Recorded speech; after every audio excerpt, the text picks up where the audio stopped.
मैं doctor Anita Rai Singhani, associate professor EAFM, government PG college Kekri से आपका हार्दिक स्वागत और अभिनंदन करती हूँ। बीकॉम पार्ट सेकंड के banking law and practice paper के लिए आज हम पढ़ेंगे meaning and types of cheques, कि चेक का क्या आशय होता है और चेक कितने प्रकार के होते हैं।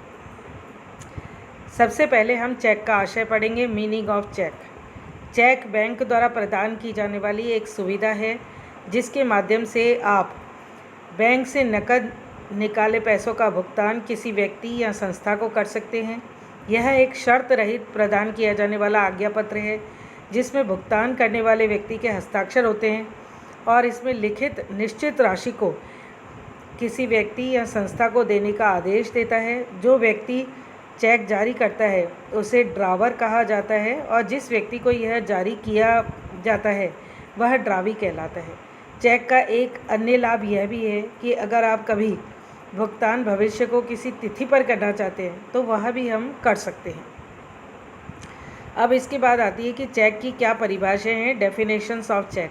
सबसे पहले हम चेक की परिभाषा में भारतीय विनिमय साध्य विलेख अधिनियम 1881 की धारा 6 की परिभाषा हम पढ़ेंगे, जिसमें चेक की परिभाषा इस प्रकार दी गई है कि चेक एक ऐसा विनिमय विपत्र है जो किसी निर्दिष्ट बैंक पर आहरित किया जाता है और जो मांग पर देय होने के अतिरिक्त किसी अन्य प्रकार से देय घोषित नहीं होता है। इसी तरह इंग्लैंड के बिल ऑफ एक्सचेंज एक्ट की धारा 73 में चेक की परिभाषा इस प्रकार दी गई है कि चेक बैंकर पर लिखा हुआ मांग पर देय विनिमय पत्र होता है। अब आता है कि चेक के क्या क्या प्रकार हैं, टाइप्स ऑफ चेक। चेक के कई प्रकार हैं और उसको हम अलग अलग भागों में पढ़ेंगे कि आदाता के आधार पे, ऑन द बेसिस ऑफ पेई के आधार पे चेक कितने प्रकार का होता है। चेक में लिखित धनराशि के भुगतान प्राप्त करने के अधिकारी के आधार पर चेक निम्न दो रूपों में हो सकता है। सबसे पहला है वाहक चेक, बियरर चेक। वाहक चेक केवल सुपुर्दगी द्वारा ही विनिमय साध्य होता है, इसे प्रष्ठांकित करने की आवश्यकता नहीं होती है। यह एक ऐसा चेक होता है जिसका भुगतान बैंक किसी भी ऐसे व्यक्ति को कर देता है जो उसे भुगतान के लिए बैंक में प्रस्तुत करता है। इस चेक में आदाता के नाम के पश्चात वाहक या और बियरर शब्द लिखा होता है। यदि आदाता ऐसे चेक का भुगतान किसी अन्य व्यक्ति को दिलाना चाहता है तो चेक पर प्रष्ठांकन की आवश्यकता इसमें नहीं होती है। दूसरा चेक इसमें होता है आदेशित चेक, ऑर्डर चेक, आदेश चेक भी कहते हैं इसे। यह एक ऐसा चेक होता है जिसमें निर्दिष्ट व्यक्ति या उसके आदेशित व्यक्ति को देय होता है। इस प्रकार के चेक में आदाता के नाम के साथ अथवा आदेश पर ऑन ऑर्डर लिखा हुआ रहता है। इस प्रकार के चेक का भुगतान बैंक केवल उसी व्यक्ति को करता है जिसका नाम उस पर लिखा होता है। यदि ऐसा व्यक्ति किसी अन्य व्यक्ति को भुगतान करना चाहता है तो चेक के पृष्ठभाग पर ऐसे व्यक्ति का नाम लिखकर प्रष्ठांकन करना पड़ेगा और उस पर हस्ताक्षर करने पड़ेंगे। यदि किसी चेक में पाने वाले के नाम के पश्चात कोई भी शब्द न लिखा हो तो इसे आदेश चेक माना जाता है। यदि पाने वाले के नाम के पश्चात ओनली शब्द लिख दिया जाए तो ऐसे चेक का भुगतान केवल उसी व्यक्ति को प्राप्त होगा। यदि कोई आदेश पर देय चेक के साथ आता है तो उसी को ही आहर्ता को देय बनाया गया है तो उसे स्वयं को देय पेबल टू सेल्फ करना होगा या सेल्फ चेक उसे कह सकते हैं। चेक के प्रकार, कि चेक कई तरह के होते हैं। कौन कौन से प्रकार के होते हैं तो रेखांकन के आधार पर भी इसे हम दो भागों में बांट सकते हैं। पहला होता है रेखांकित चेक। यह एक ऐसा चेक होता है जिसके मुख पर दो तिरछी रेखाएं खींची जाती है और इन रेखाओं के बीच में कुछ शब्द लिख दिए जाते हैं, जैसे एंड कंपनी आदि लिख दिए जाते हैं। और या फिर नहीं भी लिखे जाए शब्द तो भी वह रेखांकन हो सकता है। ऐसे चेक का भुगतान बैंक की खिड़की पर प्राप्त नहीं किया जा सकता, उसको आदाता के खाते में जमा कर दिया जाता है और उसका भुगतान बैंक के माध्यम से भी संभव होता है। रेखांकन के चेक सुरक्षित हो जाता है। यदि कोई बैंक रेखांकित चेक का भुगतान खिड़की पर कर देता है तो उसके लिए वह स्वयं उत्तरदायी होता है। दूसरा चेक होता है खुला चेक, जिसे ओपन चेक कहते हैं। यह वह चेक होता है जिसके मुख पर तिरछी रेखाएं न खींची हों अथवा किसी अतिरिक्त बैंक का नाम तिरछी रूप में न लिखा हो। सरल शब्दों में चेक रेखांकित न हो तो उसे खुला चेक कहा जाता है। ऐसे चेक का भुगतान बैंक की खिड़की पर प्राप्त किया जा सकता है। अब आता है कोषों की उपलब्धता के आधार पर चेक के प्रकार कौन कौन से हैं।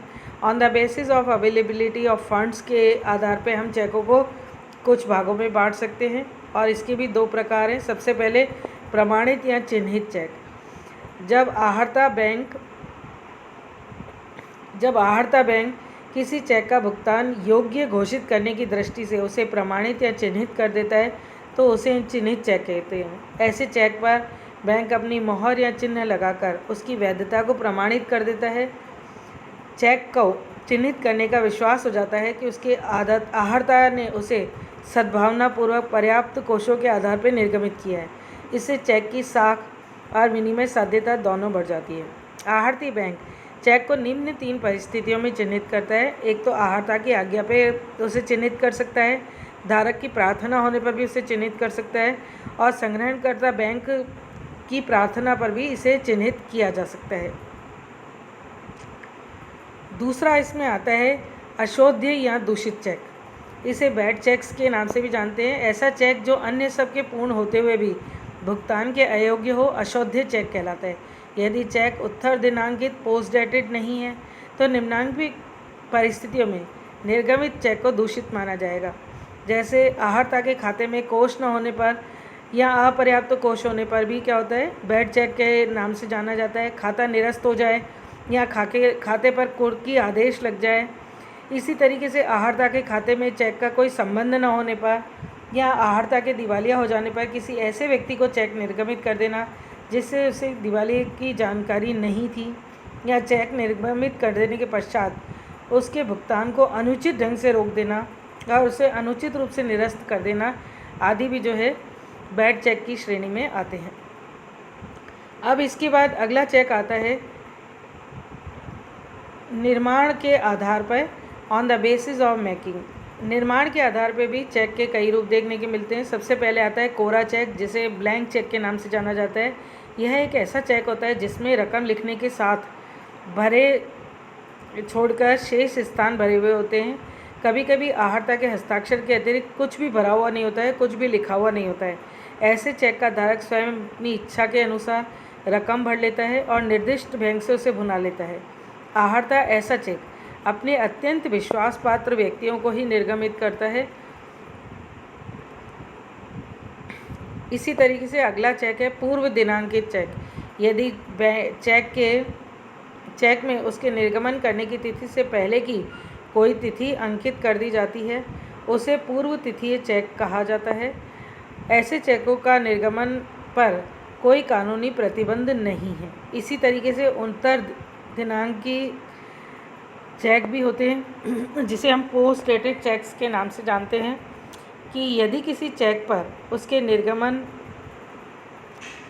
करते समय निर्गमन की आगे की तिथि अंकित कर दी जाती है तो उसे उत्तर तिथीय चेक कहते हैं। ऐसे चेक की तिथि अशोध्य भुगतान प्राप्त नहीं किया जाता के रहते हैं और उस पर अंकित होती है। इसी तरीके से काल तिरोहित या पुराना चेक होता है। यह एक ऐसा चेक होता है जिसे निर्गमित किए एक निश्चित अवधि से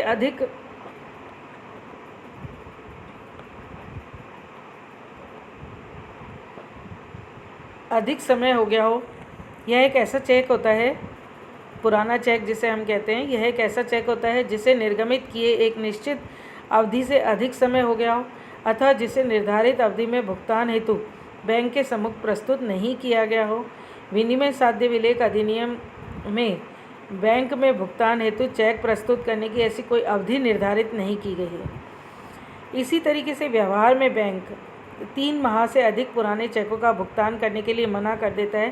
3 माह से अधिक पुराने चेकों का भुगतान बैंक द्वारा उसी परिस्थिति में किया जाता है जब आहर्ता उसकी पुरानी तिथि काट करके नई तिथि अंकित कर देता है और साथ ही उसके भुगतान के संबंध में पुष्टि कर देता है या हस्ताक्षर कर देता है। पूर्व में ये तिथि 6 माह रखी गई थी। इसके बाद अगला आता है जाली चेक। जब कोई व्यक्ति किसी चेक में कपटतापूर्ण तरीके से या बेईमानी से उसकी किसी भी तथ्य में परिवर्तन करने की कोशिश करता है अथवा उसमें रकम में कोई परिवर्तन करता है और पृष्ठांकन में उसके हस्ताक्षर कर देता है, तो ऐसे चेक को जाली चेक कहते हैं।